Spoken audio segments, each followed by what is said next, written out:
খুবই মজাদার, স্বাস্থ্যসম্মতভাবে গুণগত মান ঠিক রেখে আমি সারা বছর সংরক্ষণ করে খাই।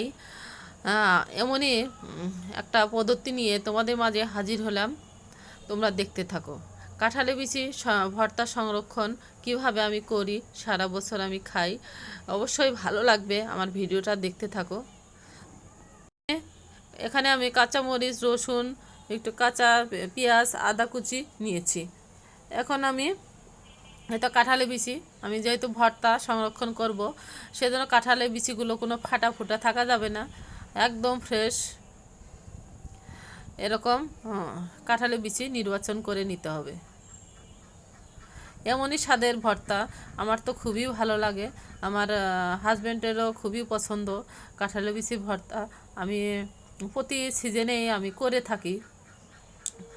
আমি যেভাবে করি একবারে স্বাদে গন্ধে অতুলনীয়, কেউ বুঝতেও পারবে না যে সিজন ছাড়া অসিজনে ভর্তা কিভাবে করা যায়।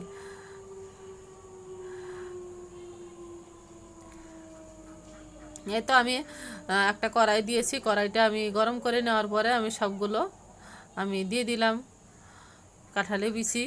প্রথম দিকে আমি 2 মিনিট হাই হিটে ভেজে নিব, তারপরে মিডিয়াম টু লো আছে আমি সবগুলো কাঁঠালে বিচি ভেজে নিব।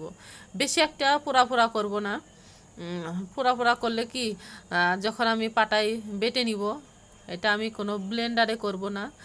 সবার তো আর ব্লেন্ডার নাই, অনেকে দেখা যায় ব্লেন্ডার আছে, অনেকের নাই। তো পাটায় বেটে ভর্তাটা খুবই স্বাদ লাগে ব্লেন্ডারের চেয়ে। আমি সেজন্য বেশিরভাগ আমি ব্লেন্ডার আমি পছন্দ করি না।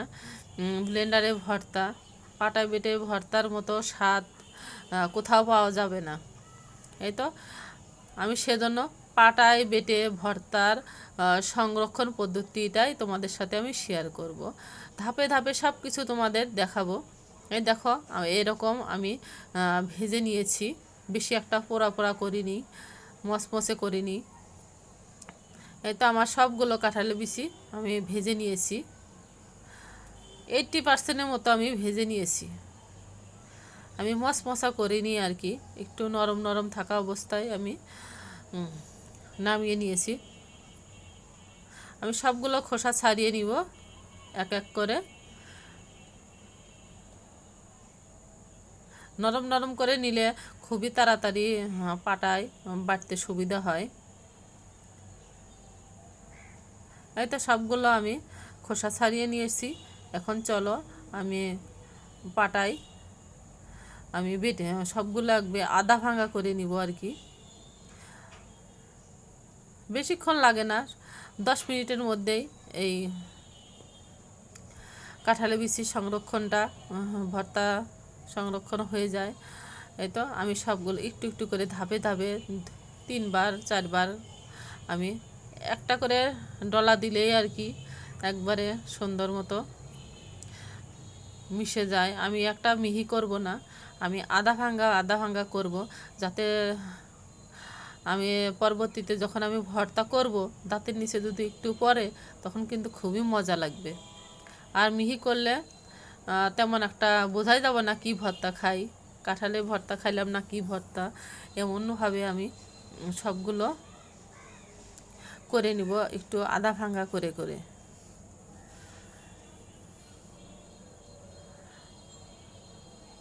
আমি প্রতি বছরেই 2-3 বক্স করে করে করে রাখি, যখন খেতে ইচ্ছা হয় তখন জাস্ট বানিয়ে দিই ঝটপট। যারা ব্যস্ত তারা এরকম করে ট্রাই করতে পারো।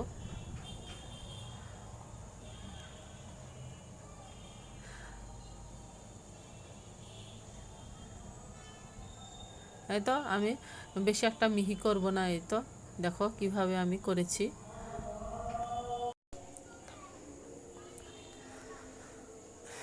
আর সবগুলো আমি এভাবে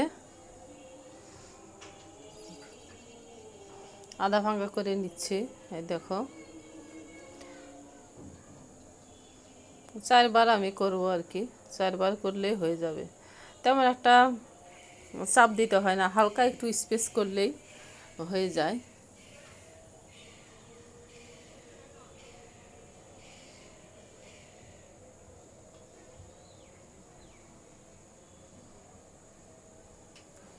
সবগুলো আমার শেষ। আমার কাঁঠালের বিচি ভর্তা খুবই স্বাদ লাগে। আমি আমি তো ফ্রোজেন করে রাখবই। আমি কিভাবে করব সেটাই তোমরা শেষ পর্যন্ত দেখতে থাকো। এই তো একদম রেডি। আমি এখন একটা চুলায় একটা কড়াই বসিয়ে দিয়েছি। কড়াইটা যখন গরম হয়ে আসবে তখন আমি সবগুলো একসাথে আমি ঢেলে দিব।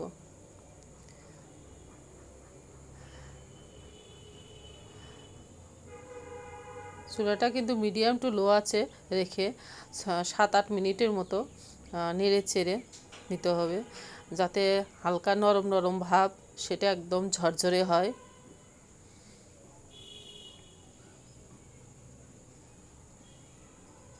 এভাবে যদি তোমরা সংরক্ষণ করো বছর জুড়ে থাকবে।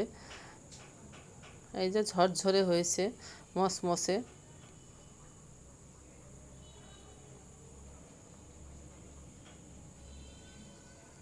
কথা বলতে বলতে এ পর্যন্ত যে যারা আমার ভিডিওতে এসেছো সবাইকে জানাই মন থেকে অনেক অনেক দোয়া ভালোবাসা। যারা নতুন এসেছো তোমরা অবশ্যই ফুল ওয়াচ করো, কারণ আমরা সবাই কিন্তু কষ্ট করে ভিডিও বানাই, শেয়ার করি, যার যেমনই হোক না কেন ভিডিও সবাই কম বেশি সবাই কষ্ট করে। এই তো আমি এখন একটা বক্স নিয়েছি। আমার যেহেতু কম, তোমরা বাড়িয়ে কমিয়ে নিতে পারো। আমি সেজন্য ছোট একটা বক্স নিয়েছি।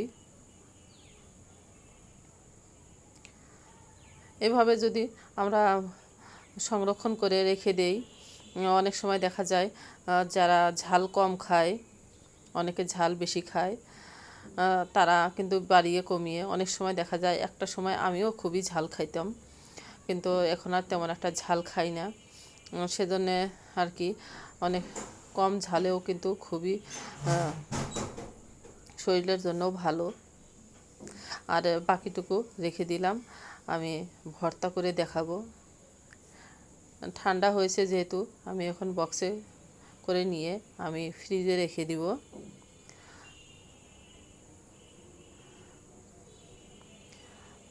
এখন আমি ডিবে আমি ঢুকে রেখে দেব। এটা কিন্তু 1 বছরও কিচ্ছু হবে না, ভিতরে কিন্তু একদম ঝরঝরে থাকবে। আমি পরে কিন্তু যখন সিজন চলে যাবে তখন আমিও একবার তোমাদের মাঝে এই ভর্তা করে দেখাবো। ফ্রিজে রেখে দিলাম। আর এদিকে আমি সব কিছু যে আমি ভেজে নিয়েছি ব্যাক ক্যামেরায়, সেটা আমি তোমাদের সাথে একটু শেয়ার করব। এটা তেমন একটা ঝাল নাই কাঁচামরিচের, আর একটা মাত্র শুকনা মরিচ দিব যাতে একটা ফ্লেভার থাকে। কারণ শুকনা মরিচ কিন্তু আলসার অনেক ধরনের সমস্যা হয়, বুক জ্বালাপোড়া করে। শুকনা মরিচ খাওয়াটা আমাদের শরীরের জন্য ভালো না, শুধু একটু ফ্লেভারের জন্য। আর কাঁচামরিচ শরীরের জন্য খুবই উপকারী, সেজন্য শুকনা মরিচ অ্যাভয়েড করে চলাই ভালো। আর আমি দিয়ে দিব ভেজে রাখা পেঁয়াজ দিয়ে সুন্দর করে বেটে নিলাম। এখন এই ভেজে রাখা কাঁঠালের বিচি গুঁড়া দিয়ে আমি হালকা একটু মসমসে হয়েছে, তো বেশি একটা লাগবে না শক্তি দিয়ে ভর্তা করতে। হাতের সাহায্যে আমি এই যে ভর্তা করলাম। একদম রেডি আমার ভর্তা। এখন একটু সরিষার তেল দিলাম। সরিষার তেল দিলে এর স্বাদ দ্বিগুণ হয়। একদম কি সুন্দর নরম তুলতুলে হয়ে গেল ভর্তা। ঝটপট এরকম হাতের কাছে মরিচ পেঁয়াজ দিয়ে ঝটপট করে তোমরা বানিয়ে খেতে পারো। আমার ভর্তার রেসিপিটা কেমন হয়েছে, সংরক্ষণ পদ্ধতিটা কেমন হয়েছে অবশ্যই কমেন্ট করে জানাবা বন্ধুরা। আজকের মতো বিদায় নিব। তোমরা ভালো থাকো, সুস্থ থাকো, নিরাপদে থাকো। আল্লাহ হাফেজ।